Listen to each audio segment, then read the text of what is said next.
Hey girl, welcome to the Feminine Founder Podcast, where we are all about learning and growing professionally so that we can build a life that we are proud of and really love.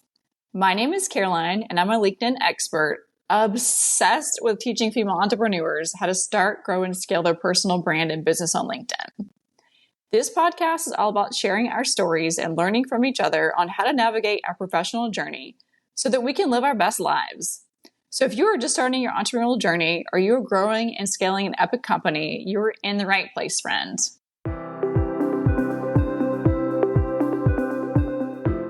Today, I have a very special guest with me. I have Emily Johnson joining me. Emily is a burnout and recovery coach, and she is also the host of Breaking Burnout podcast. Welcome, Emily.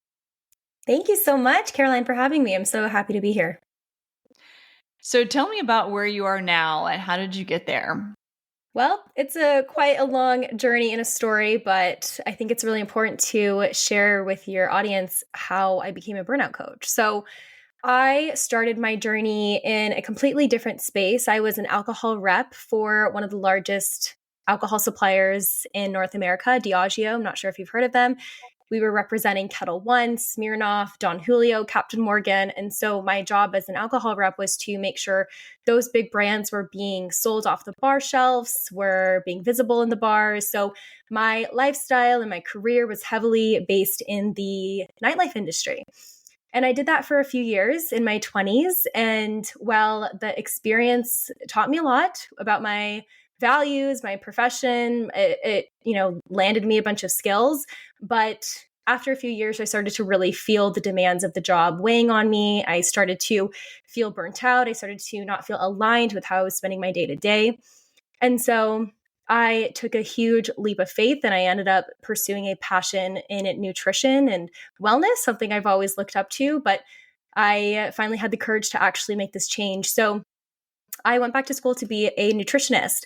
I took a year program to study, and the experience of moving from this corporate, cushy alcohol job to moving to a new country, pursuing a new passion, a new education, I burnt myself out because I had no idea that this transition would be so difficult and challenging. I thought, yay, great, this is perfect. And I didn't anticipate all of the challenges that I would be navigating going from working this full-time corporate job to being a full-time student again, working part-time. It was stressful.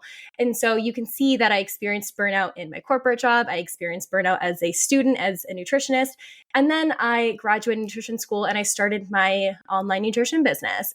And you might guess that experience burnt me out. So you can see that I experienced burnout over and over and over again. And regardless of what situation I was in, I kept experiencing burnout. And so I finally took a hard look at how I was living my life, what I was prioritizing, my mindset, how I was feeling really unsafe in my body. And I decided to change everything. I healed my body. I decided to take further courses in education. And I became a burnout coach because I understand how important it is it's not the external factors that are burning you out. It's actually what's going on inside and internally. That's what's burning you out. So I finally got to a place where I felt stable, grounded, centered, safe.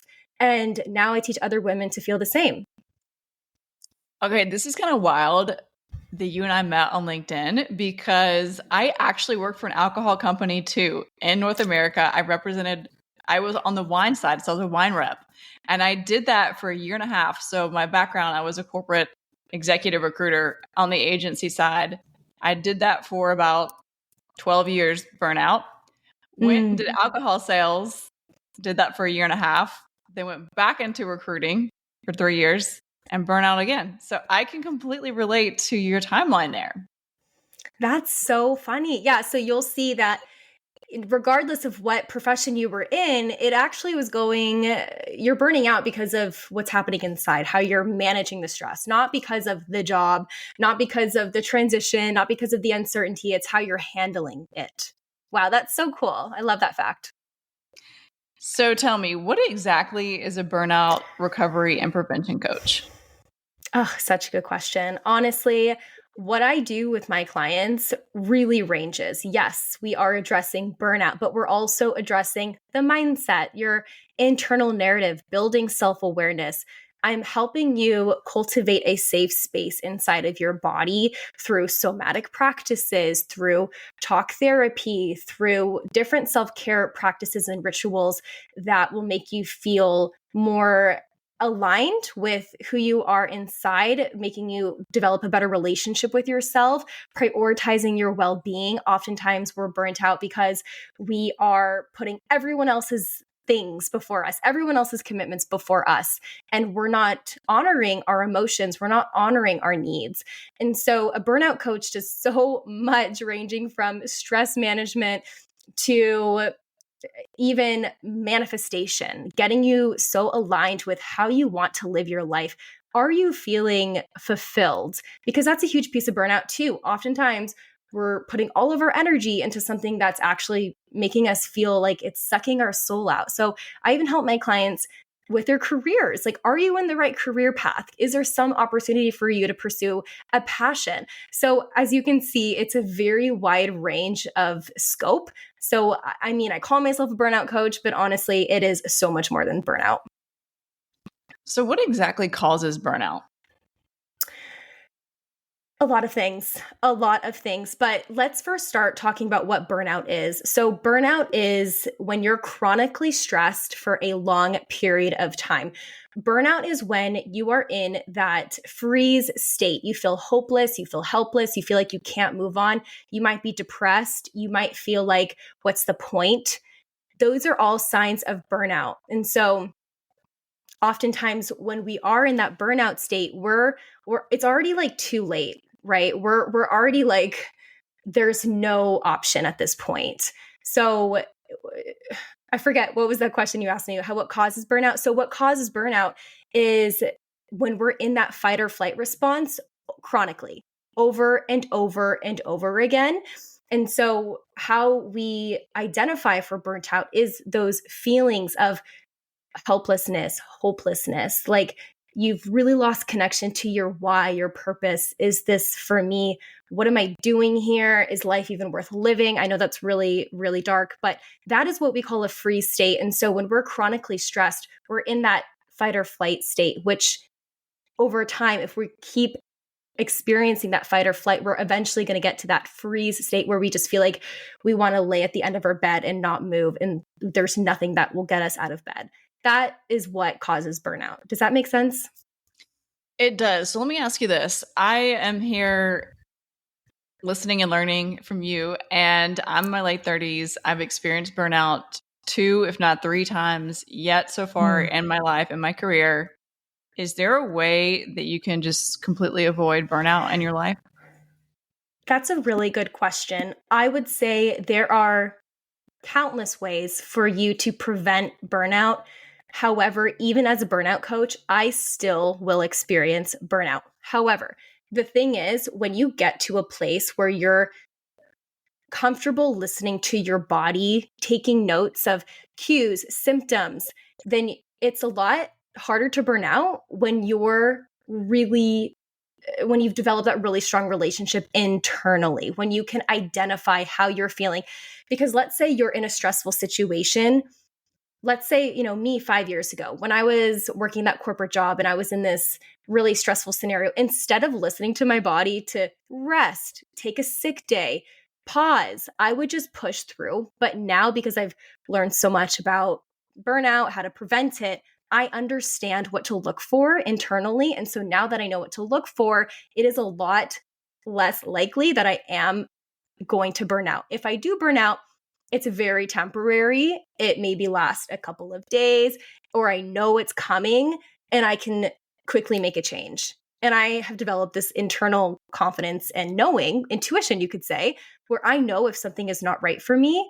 And so, to answer your question, yes, there are ways that you can avoid burning out. Let's take a quick break. Did you know that I'm hosting a free webinar on September 10th on how to start, grow, and scale your business and personal brand on LinkedIn? If you are curious about growing your business or your personal brand on LinkedIn, this is for you. LinkedIn is no longer a place for job seekers and companies hiring. It's a full-blown professional networking site. If you have a service-based business, your clients are most definitely hanging out on LinkedIn. Or if you have a product-based business, your customers are also on LinkedIn.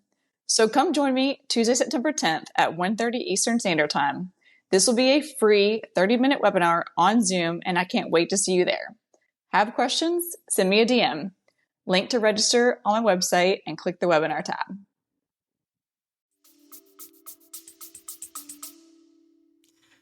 So if you are in a place in your life and you're listening to this podcast right now and you think you are headed towards burnout and you're on the brink of burnout, what are some specific things that you can do to slow the train down?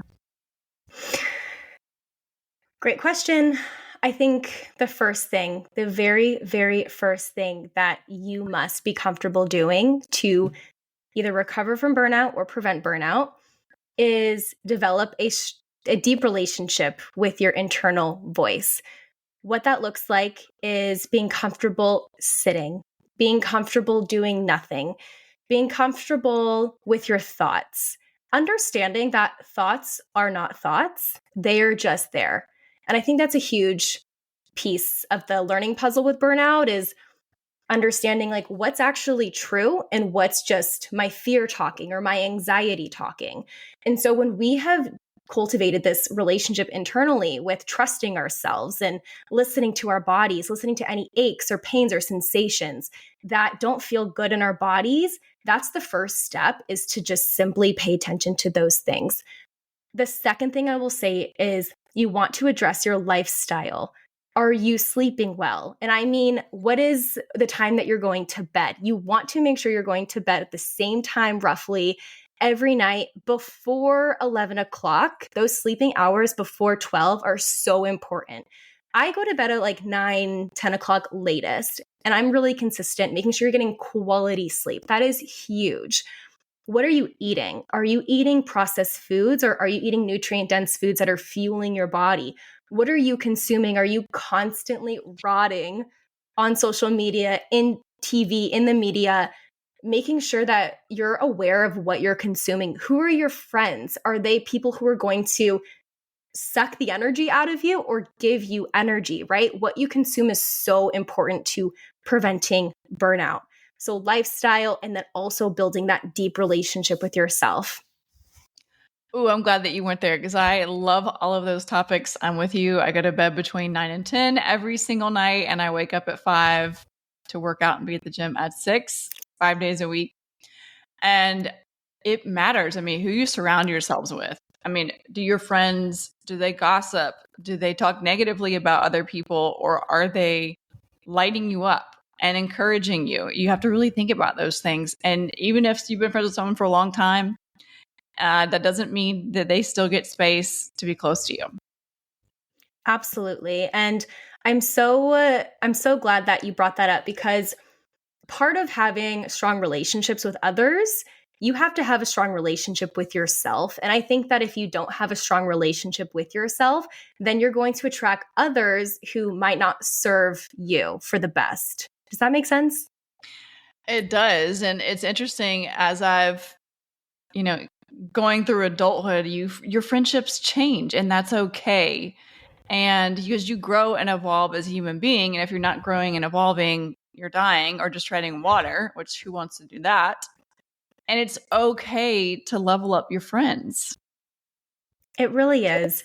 It really is. And I think, and there's a few approaches that you can take to this. Like, you can be the person who decides to cut everyone out who maybe isn't in the same frequency as you, or you can add in people who really light you up and really make you feel safe and heard and seen, and not be so dramatic with the, I can't hang out with this person, they're not into self-development. I think that's my approach. I'm a little bit more gentle because as you know, I used to be in a completely different industry. I was a party girl, and a lot of those people have naturally faded out of my life, but there's still a few people I have from my past life who I hold very deeply into my heart. And while I've changed so much, they've changed too, but I still really value certain relationships, regardless if they're on the same journey as me or if they're on their completely different journey. And so I think it's important that people are compassionate as they evolve, being mindful that not everybody's going to be evolving at the same frequency as you, and that's okay. The last thing I'm going to add to this conversation real quick is you have to pay attention to how you feel when you're around other people. So for me, when I'm around other women who I feel drained, my energy just is not good, I have to listen to that and take note of it, because I want to surround myself with women who light me up, who my energy's on fire, who are encouraging all the things, as I am able to pour that back into them as well. Absolutely. Absolutely agree with that. So what are some ways that you can recover from burnout? Yeah. Well, if you're listening and if you're burnt out, I'm holding so much space for you. I know how hard it is to be in this space, to feel like there's no other options, to feel like you're trapped. I know it's very confusing. I know you're probably judging yourself right now, thinking, what's wrong with me? Why do I feel this way? I shouldn't feel this way. And I'm here to tell you that it's okay to not be okay. I think that's the first step to burnout, is acceptance and allowing yourself to move through this chapter with acceptance and self-compassion, and knowing and trusting that you will come out of it. That's the first step, is to just be aware that you're in it and accept it. Because the more we resist burnout, the more it's going to just become bigger and bigger and bigger. Think of that shampoo effect, right? The more shampoo you're adding into your hair, the more soap is going to be in your hair. And that's the same with burnout. When we resist any feelings or sensations that are coming up with burnout, it's just going to compile. So, acceptance, viewing what you're experiencing from a place of curiosity versus judgment. Interesting. Ever since I started this new job, I'm having these bizarre symptoms manifest in my body. Interesting. I wake up feeling kind of nauseated every morning. Listen to these cues and signs, okay? And notice, like, pinpoint what is maybe that puzzle piece that's missing. Like, why am I feeling this way? And really viewing these experiences from that place of curiosity and interest versus judgment. I shouldn't feel this way. I should be able to handle this high stress job. I should. Okay. Now let's talk about how to actually take action steps to recovering from burnout. So it depends on the situation. Everyone's situation is so different. If you're in a 9-to-5 and you're burnt out, don't be afraid to take a sick day, to take a sick week, to ask for a leave of absence. There is no job that is worth your mental health suffering. I have been there many times in toxic jobs. My mental health suffered, and it is never worth it. It is never worth it. So don't be afraid to take some time. I think a lot of people are afraid that they will be judged if they take time off for mental health, that they will be fired. Let them fire you. If that company is going to fire you for prioritizing yourself, they're not your company. So if you're in the 9-to-5, don't be afraid to take some time for yourself. Also, pay attention to how you're spending your time. Are you overcommitting to a million things? Sometimes doing the bare minimum when you're burnt out is what's necessary. Showing up for the absolutely non-negotiables. And then you want to add in these small moments of self-care, of stillness, of self-love throughout your day, of joy. That looks like avoiding your screen when you wake up in the morning. That looks like allowing yourself to be still. Perhaps you experiment with some meditation. Perhaps there's other modalities like EFT tapping that you want to experiment with. But again, that piece of you need to give yourself some space and grace to be able to heal. And then from there, you also want to be deepening your relationship to yourself. And so this looks like starting to paying attention to your body, starting to pay attention to your mind. What kind of thoughts keep coming up? Is there a pattern? And so by giving yourself some space, deepening your relationship with yourself, and saying no, setting some boundaries, that is a beautiful recipe to start to recover from burnout. I love all of those examples, and I'm going to share a personal story that I have never shared on the podcast before about my experience with burnout and how it literally caused me to be so physically ill. I was in my 20s. I was a recruiter. I lived in Columbia, South Carolina, and I was working in Charlotte, which is about 2 hours away. So I'd spent 2-3 days a week in Charlotte working. I stayed with my parents at the time, and then I came back and spent the rest of the week with my husband. Between the commute and then working 12 hours a day, I didn't take a day off for an entire year. By the end of that year, in December, after Christmas, I was diagnosed with mono. And I was literally so sick for a full month. And it was my body literally shutting down, physically telling me, you are pushing way too hard. And I had to do all the things you just mentioned to reset myself and my body and then try to choose a different path forward just to recover and get out of that situation. That is such a good example of your body telling you, like shaking you, like, Caroline, like, get a grip. This is not working. You need to prioritize more rest, more self-care. That is your body communicating with you. That's a very extreme example. I love to say, listen to the whispers before they become screams. That mono was a scream, right? Whispers could have been that year. Maybe you started to experience like headaches or random nausea or back pain or any other things. Can I ask, did you notice any smaller symptoms leading up to the mono? Oh, yeah. My stress level was high. My immune system was low. I would get small bouts of sicknesses. And then by the time I was finally diagnosed with mono, I couldn't even get off the couch to physically shower. It was that bad. That's so unfortunate. I'm so sorry, but such a good example. So now you know firsthand, I'm sure you took that as a huge lesson to prioritize yourself more. And it's not always about the career. Yeah, it was a huge lesson for me that I had to learn. Okay, so my listeners, my community is full of female entrepreneurs, high achieving women, where we all want to do all the things, be the top, the best at everything. So what is your top advice for high achieving entrepreneurs who are trying to do it all, but about to burn out? Well, I can say that I deeply resonate with your audience because I am also a high achieving female entrepreneur who has burnt out many times.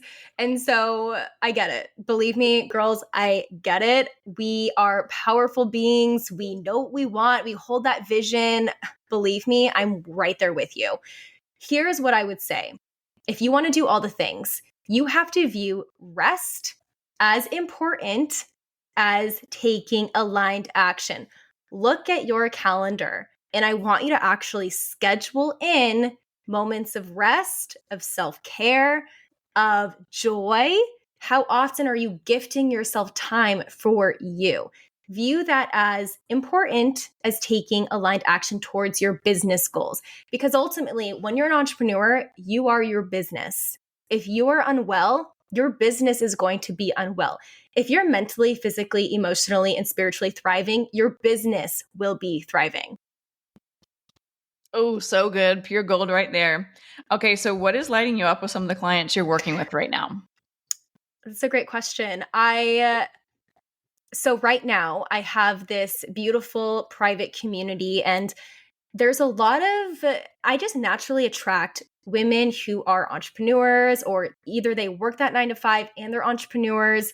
So it's a lot of the same kind of energy inside. What's lighting me up right now is kind of guiding them to the things that we were just saying to make sure that they're taking the pressure off of certain external success factors while they are building their dream business. Because when we're attached to our external factors, certain milestones, certain goals, a number, when we're attached to that, first of all, it takes the fun out of it. Second of all, when we don't achieve those things, we feel like failures, but we're not failures. The fact that you're even on this entrepreneurial journey is a massive win. And so I'm really encouraging my clients to detach from the external factors and instead focus on a good day being a good day because you feel internally aligned, centered, and grounded. Not because you made a sale, but because you woke up and you felt grateful for the day and you loved the commitments on your calendar and you just feel so joyful to be able to, what a privilege it is to own a business, to be able to do the things that you love. That's the energy that I'm pushing to my clients, not the I need to make a sale. I need to do all these things on my to-do list. It's like nurture yourself so that you can nurture your business. I love that energy and I'm here for it. So Yay! We wrap up. How can our listeners find you?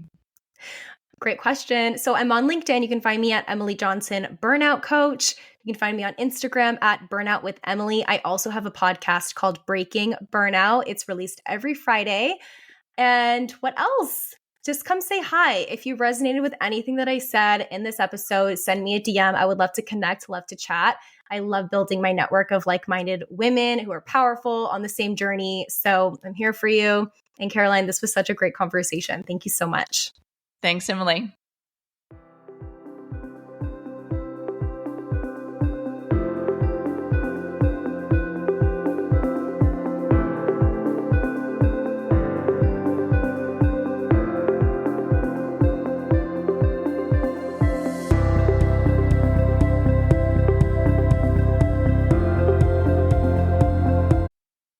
It's that time of year again. Summertime is in full swing. I don't know if you're like me, but your girl hates drinking a warm beverage.